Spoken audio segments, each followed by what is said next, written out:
friends, welcome to Millicraft. We're celebrating 2,000 subscribers today. Editing me is gonna hate that. So in this special episode, I'm gonna do things a little different than my normal time-lapse videos. So let me know in the comments if you like this kind of thing, or I need to go back and do things the usual way. The last time I did a QA video, I took questions from you all, but this time I just wanted to kind of brain dump on a few topics that just mean a lot to me. So now that we have that out of the way, let's begin. Expression of creativity is really important to me. It's why I created this channel in the first place. I saw what other people were doing with Minecraft, and I wanted to try it out for myself. It's the first time that I not only could create a story, but build the world of that story in a visual way without getting depressed by my lack of skill. And it's so easy to get down on myself when I can't do something right away. I've found myself wanting to fall back on easy stuff when that happens. I think, I could use AI to figure this out, and then I stop myself because to me, and I know not everyone thinks this way, it feels like cheating. It feels like I'm lying to myself if I use that easy way out. And if I do it the easy way, it's not, nor has it ever really been my thing to begin with. It's like I can't say I did this because I didn't do it. When people use AI, for example, to make a song or write a story, draw a picture or something, it's not you doing it. You wrote some words, but ultimately, it's stealing thousands of other people's hard work that were put into that AI machine. And so just to get this out of the way, you will never see an ounce of anything AI on this channel or hear anything AI on this channel unless it's absolutely by mistake. So I would much rather not do the thing at all unless I can do it or I find another human being that'll do it for me. Then I'll feel like either I contributed to another person's livelihood or my own, and I didn't steal the work of thousands of others who were out there just like me trying to get by and trying to make money or trying to create things that just got stolen. So ultimately, I just don't do some of the things I would like to do. I would love to have more channel artwork. I would love to do more drawings and animations and stuff like that, but when it comes down to it, if I don't find someone who really has my feel to it, and I love all the artists in my life, I have so many artists in my life, but they all have very specific them styles, that it's really hard for me to reach out to them to ask them to do something for me because it's not mine at that point. And I feel that's kind of weird, but I just wanted to get that out there. That's why when I make stuff, I do it 100% my own. I edit my own videos, I record my own stuff, and once in a while I get some people to do voiceovers because obviously I can't do a male's voice. I can't do some female's voices. I have to lean on other people to do some of those things. But ultimately, if you're going to see it on my channel, it's going to be mine, and I've put the work in. And if I'm not good enough, you get what I am good enough at. I think I've mentioned this before on occasions, but I find when I write stories, I do it better when I'm working with other people. As much as I like to write on my own, it feels so much more natural for me to set up a world and create the characters and then just kind of push play. It's why I play Dungeons and Dragons and have been doing so for probably about 10 years now. It's getting very close. At first I played on very rare occasions with a couple of my husband's friends, and then I took over one of their games and started running it, and I've kind of been running them ever since. So if you've seen much of my channel, I enjoy a good role-playing game and get my group of 5 friends over. During the pandemic, we ran it online, but it was not quite the same, but we still like to roll some dice and tell a story together. D&D isn't the first time I've done that, telling a story with other people. I actually started that a lot earlier in my college days. So I would grab a few characters from my favorite TV show, start writing a story, and then I would find other people who wanted to pick up and write chapters of their own. So back in college, I got into the Highlander series with writing about the TV show, which was Connor MacLeod. Well, it wasn't even Connor, it was Duncan MacLeod of the Clan MacLeod. And we would take those characters and write them on our own. And I don't know what it is about immortals. People who are considered immortals, that kind of idea of a person like that just has really always like really intrigued me. It's like they're people who they're watching the world. They're inside it, but they're outside of it. Imagine thinking everything is normal for a while, and then people start to age and you don't. People die, but you don't. People get married, they have kids, they grow old, have grandchildren, and yet you don't get to enjoy any of that the same way the rest of them do. And then your friends pass, and all of a sudden you're on your own, and then you have to watch other people again, and you're an outsider. Things continue just to kind of rotate, and you're always there. So when I started writing fan fiction, I would do it with the Highlander, and then later on I got into Trigun, and Vash the Stampede was kind of semi-immortal too. He was kind of a weird, you'd have to get into that anime if you knew anything about it. But then later I got in and wrote some fan fiction on Loki for the Marvel Universe. Torchbearer from 21 Pilots has kind of a little bit of that feeling too, where he's got something going on that is different than the main characters in the main storyline. And that's kind of why I've always felt like I've been kind of an outsider too. Probably the way I've always been. I didn't follow the normal path everybody else did. Like when my friends were wanting to get married and have kids, I don't want to do that. I did get married, but it was a lot later in my life than everybody else all my other friends did. Of course, I started a YouTube channel late in life, or later in life, I should say, later than most people do, and they start in their teen years. And I really still haven't felt like I've hit my stride with my channel, although I'll see people who will start a channel and then grow to 30,000 people within a year or two, and that's amazing. But for me, I just kind of plod along like that tortoise and the hare kind of thing, and I don't know if I want to blow up. I do, but I also don't, because what if I burn out sooner? What does that feel like when you go from a 2,000 member channel to a 30, 40, 50 million subscriber channel? How stressful that must be. So, I told you this was going to be a brain dump, so I hope you don't mind. But ultimately, I've always felt like that kind of outsider person. I've always been a nerd. I've always been a geek. I've always been a weirdo. I've always daydreamed. I've always kind of gotten into my own head a lot, and I spend a lot of time telling stories in my own head, and then I realized at some point I could start putting these things on paper. So I've done a lot of writing over time, and again, like I said, coming back to Dungeons & Dragons, once I started realizing that if I start putting these things out on paper, I start sharing tidbits with others, other people would pick up on those storylines that I dropped or put out there in the world. They would start taking that into their own hands and then running with it. And in our most recent season of Craftworks, Cube's been kind of doing that. Cube Prospector grabbed this whole idea of the Gray with the Warden, with the Pillagers, and then I started playing off of it. Just because, heck, I wanted to have somebody who was kind of the game master and running the story, and I would just kind of run alongside it. And I love the idea of being able to play off of people like that and being able to create a story together, not always having to be the one leading where the story is ultimately going to go, but being able to pick it up and take pieces of it. So speaking of stories, somebody asked me in the Discord the other day if I like to read. So Steve, I do. Although I really haven't been reading too much lately. I kind of find when I read, I tend to steal ideas instead of thinking of my own. So like I said, fan fiction, taking those ideas that other people have put out there and kind of just going off and daydreaming about them. And maybe that's why I don't like AI, because I've always felt guilty when I write stuff and realize how much I ripped off from somebody else.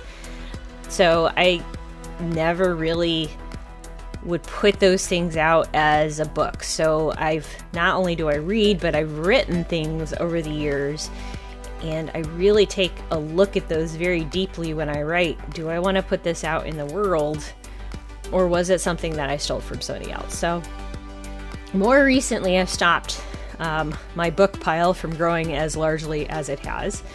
I do still have a to-be-read book pile. They're mostly light novels, Japanese light novels, which is sort of young adult fan fiction, like not fan fiction, but young adult fiction that's been translated from Japanese novels. But when I was younger, I would read authors such as Piers Anthony, Isaac Asimov, Ray Bradbury. I got into the Goosebumps series. I've read Animorphs, all of those kind of scholastic books when I was growing up. But I was doing those all in conjunction with one another. So it wasn't just that I was, I'd be reading a novel from Piers Anthony or one of the Foundation series, something very deep by Isaac Asimov. And then on the other side, I'd be reading Animorphs with my brother and my mom. And lots of science fiction, lots of fantasy. I can't even tell you all the different fantasy and sci-fi novels I've read over the years. Later, I got into maybe more of the horror thriller kind of things like Stephen King. But don't just say, oh, Stephen King, a horror writer. Stephen King's world is very cool. And everything he's written is like a huge overarching his universe. Which, if you read like Game of Thrones, or you read anything where a world is being created, like even though they seem like very disjointed, King's stuff is really kind of cool. And people think, oh well, it's a lot of horror, it's a lot of people, scary stuff. It is, but it isn't. Like some of the stuff, like as you grow older, when you originally start reading novels, I found you really take it at the level of where you're at emotionally and physically. Where are you at in your reading? Do you take everything face value, or do you take it and start to read into it? And King's novels are like that. Like once you start to read, you can see when that novel was written, what was happening in the world at the time, because he was kind of making a social commentary on it, but hid inside of one of his novels. And I think a lot of writers do that nowadays, and I think that's really cool. And I love that when people do that. I personally, I don't think I can write social commentary and hide it in the guise of a fantasy book, but I would love to have ever gotten to that point. But lately I've been reading a lot of, like I mentioned before, Japanese light novels like Sword Art Online or How to Pick Up Girls in a Dungeon, and some of those kind of light books that ended up being created into anime, because again, I really like manga too. I have shelves of it in the room where I'm sitting recording this, as well as hundreds of anime DVDs and Blu-rays, just because I really like sometimes I do like something that's very light and airy, doesn't have a lot of social commentary, doesn't have a lot of deeper meaning. But I like deeper meaning too, which is part of the reason that I think I've gotten into 21 Pilots lately, is because everything has kind of a double meaning or triple meaning. It has, this idea that, there's these characters at face value that are doing this story, but then each of those characters signify something else. And I think one of the best, overall, most people know it, is the Chronicles of Narnia. You have the Chronicles of Narnia and you have the story on the outset, face value story of these kids going into the wardrobe and meeting all these magical creatures. But then when you know that it also has some religious connotation behind it, you read it a different way. So I like stuff like that when I find it. Usually I can't put it down, and I love digging into stories like that where I can do that. But at the same time, I'll read, Marvel comics like Loki and Doctor Strange too. It's fun, it's frivolous, you don't have to put a lot of thought into it. Manga is like that for me, being able to just pick it up, read the story at face value. So you ask, Millie, if you haven't been reading, then what do you do when you're not playing Minecraft or editing your videos? And well, lately one of the biggest things I've been doing is that I've been listening to a lot of music again. Now, I used to listen to music a lot more when I was younger. And honestly, before, I'll say it, before computers, or as computers were still expensive, you didn't spend a lot of time online. We had music, we had books, we had TV. And if there's one TV in the house and there's no YouTube at the time, you were stuck going into your room and reading and or listening to music. And that's usually what would happen, is that I would put on a soundtrack or like to a favorite TV show or series or a movie that I'd found, and I would just like listen to it over and over and over.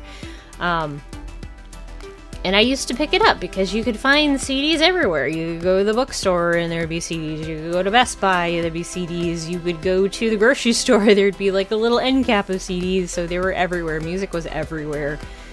And I don't know, in maybe the last 5 to 10 years, I haven't been doing that as much. When CDs started losing that, just being able to find them anywhere, when CDs were just like starting to disappear, they were like, this is an outdated form of media. We have Spotify now, you can download MP3s, there's iTunes, like why are we buying CDs? And it wasn't that I stopped buying them, because honestly, I have had a car that had a CD player in it since I first had a car. And I've had a CD player of some sort, but at some point I got rid of my CD player. I gave it to my father-in-law because he needed a tape player, and it had a tape player on it. And I just didn't listen as much. I would listen to it on, like, occasionally on the radio. I would once in a while throw on a CD in my CD-ROM on my computer, but then those started to get harder to find. I've had to buy a couple since then, just because of the fact that they just don't put them in computers anymore like they used to. My laptops don't even have CD players or CD-ROMs in them anymore. So it became harder to do that, and I just kind of stopped listening to music at that point. So more recently, last few years, I realized how miserable I was without having that in my life. And I will say I don't have a Spotify account.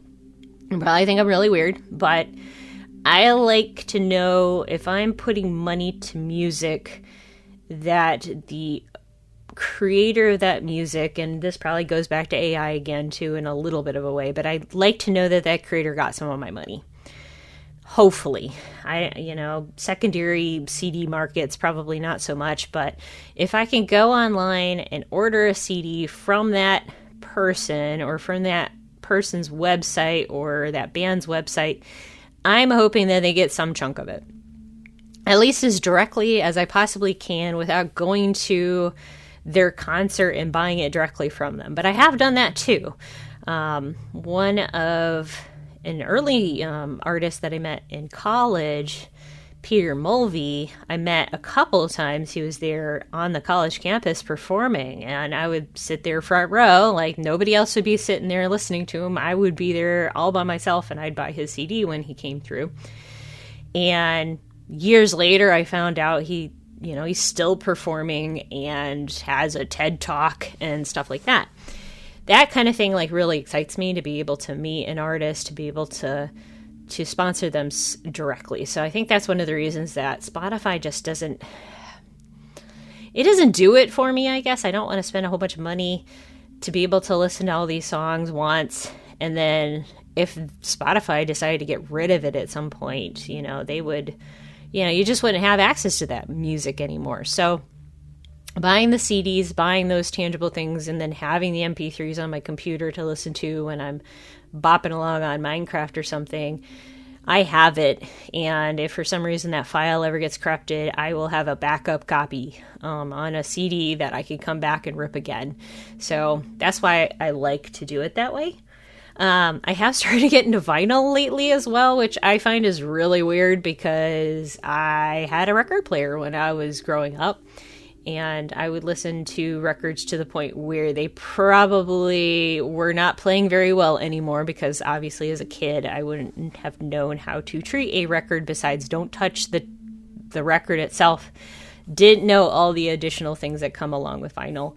Like, don't play it just so much because it could wear it out with the needle, or if the needle's bad, it could definitely like kill your record. Not just scratched records, but just worn out over time. I've been getting into that. Just some of my favorite bands to, again, support them. But if you ask me what my favorite genre was, I guess I'd have to say alternative lately. So alternative rock. Although pop is up there, I do listen to pop stations. And I do listen to the top 40. I don't really like how pop's become like 2 to 3 sentences on repeat for 3 minutes, though. There's not a lot of like they come in with a chorus. They might have like 2 or 3 lines that are different than the chorus. They go back to the chorus. The bridge is like slightly different music, but it's the same lyrics. It just kind of rubs me the wrong way. And I know some alternative is like that too, but I do listen to new stuff. I do really enjoy new stuff as much as I like the old stuff that I listen to. And I listen to a lot of other genres. I listen to pop, rock, hard rock. I got into going to very heavy metal concerts back when I was younger. Got into that, but country really hasn't been a thing. I have been to country concerts before. I have gone to Christian rock concerts. My very first first couple concerts when I was growing up were Carmen. If you look up his stuff, he was a pop.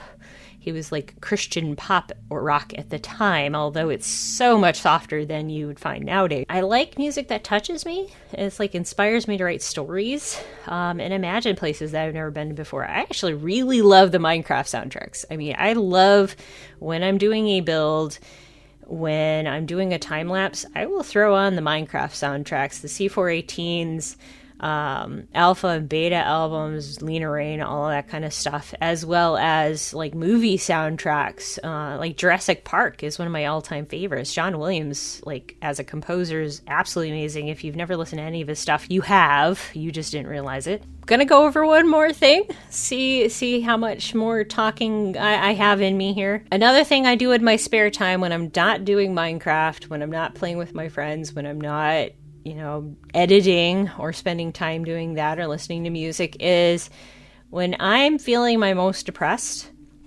And I do suffer from seasonal depression as well as just overall anxiety and issues like that. When I need to get out of my own head, I paint. I'll throw on that music, like I said. I'll pull out the paintbrush. I'll pull out the paints. I'll find something creative to do so I can feel like I'm not just wasting time not doing anything. Because I guess, you feel when you're most anxious, when you're most depressed, you get more anxious or more depressed because you are also not doing anything. So you get into that mindset where all of a sudden you can't move. And sometimes painting is the way I get moving. Like cleaning is another one of those things. But I'll realize I need to just go scrub the oven. No other reason, but if I scrub the oven, I'll feel better for myself for having done something for a half an hour. And painting is a way I can do that, but I can also express some creativity. So I'll say that I really got back into painting because I've always been into painting. I've loved painting. Back in college, I started playing tabletop role-playing games, not tabletop, role-playing games a little bit, but tabletop games like Warhammer 40K. And I painted probably over 1,000 models during that period, like a 5-year period for me and my friends. And then kind of pushed it aside. Did some crafty kind of painting. I actually right before the pandemic, I lost my job at, of all places, Joann Fabrics, where I had spent a long time working in that creative space where I had access to buy all of that craft stuff. And I was just constantly bringing craft stuff home. And then all of a sudden I find myself outside of that space. And it was not a happy place for me because I had lost my job that I'd had a long time in that space. I had all that stuff laying around the house though. So at that point I'm like, well, I'm going to make this into a business for myself. So for about 6 months or so while I was job hunting to find a new job, I started painting to set up a craft booth. I actually booked out a craft booth in the summer and sold little ornaments and things. Now, I didn't make a whole lot of money. I think I ended up paying like $40 for the booth and maybe making $200 back and only getting, so only like a $60 profit, sort of. And if I had put all of that money back into buying supplies for myself, it probably washed. But I got to painting again. And at that point, I had also started to get into playing Dungeons and Dragons and painting figures. I had some friends that didn't want to paint their own, so I started painting theirs. I got paid for it for some of them for a little bit, and that was cool. And then we ended up buying our own figures. I started running my own games, and now I've painted probably over 1,000 miniatures that are just sitting in my house too. And sometimes I will only use those things once, and I haven't used them again, and they're sitting in a little drawer, a little box, or they're up on the wall collecting dust, but they're there. It's something that I've painted. And I get to share those things with my friends. Now, my eyes aren't as good as they used to be back then when I first started doing this, like years ago. But, like, honestly, those things, like little miniatures, they only sit on the table for like maybe an hour if they're an NPC, and maybe 2 minutes if they're a creature that's, my player characters are gonna like kill in a few minutes. So, good enough. Slap some paint on that thing, put it out on the table.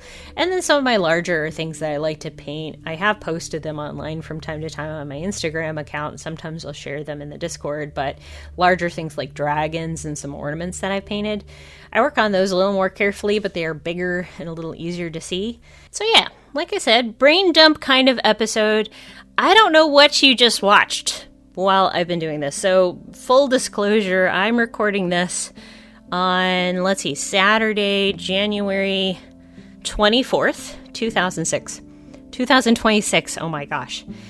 I have not recorded any time lapses. I have not jumped on Minecraft in about a week since our stream weekend. So I don't know what you're going to be watching, what I'm going to be building.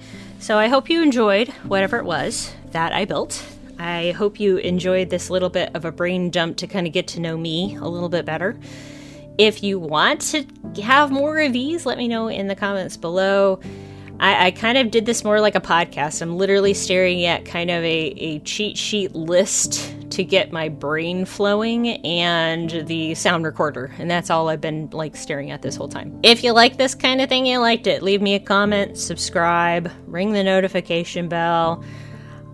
And I want to thank you all very, very, very much for being here and subscribing to this channel and supporting me. And it's pennies on the dollar that I make off of this channel. So it's my time wanting to share myself and what I can create with you all in all of those things, in picking out the music, in building the buildings, putting little pieces of lore out there, putting myself into these little stories with my friends to be able to share with you, and spending the hours it takes to edit that together and make it a cohesive-ish story.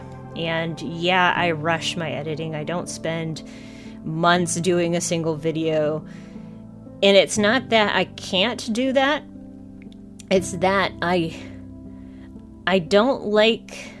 it doesn't feel like me if I don't kind of put something out there while it's in my head, while it's on my brain. And it's hard to explain that, but if I spend too much time... Well, maybe the best way to explain it is if you've ever written a book, if you've ever written a song, if you've ever made a drawing, and then you've looked at it so much that you hate it, and you are not proud of it anymore, even if everybody's telling you it's great, but you can't see it anymore. That's why I don't spend too much time on my videos, because if I spend 2 or 3 weeks on a video, which I have done before, at the end of it, I hate it. And I don't even want to put it out because I've spent so much time on it. It feels like it's outside of what I put out. So I do rush things a little bit faster. And maybe that's why my channel hasn't picked up speed as much as some other people's have. But I'm proud of it. And I'm glad that you're here. And if you've gotten this far in the video, thank you. Like, from the bottom of my heart, thank you. And I know I say it every week on my videos when I say, like, I love you very much and give yourselves a hug for me. And I mean that from the bottom of my heart. If you were standing in this room right now and saying, oh, hey, I watched your video and to the end and I heard that you liked, I would just grab you up and hug because I am a hugger in real life. And I would just like, thank you. So picture that in my Minecraft character, or if you've seen what I look like online, you can picture me giving you a hug. And I will see you next week for probably more Craftwork stuff.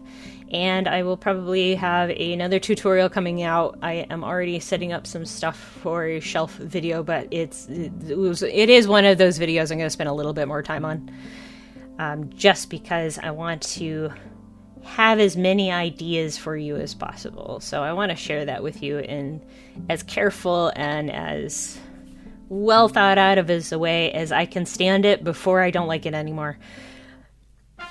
And yeah, you have a great week, and I will probably see you in a week.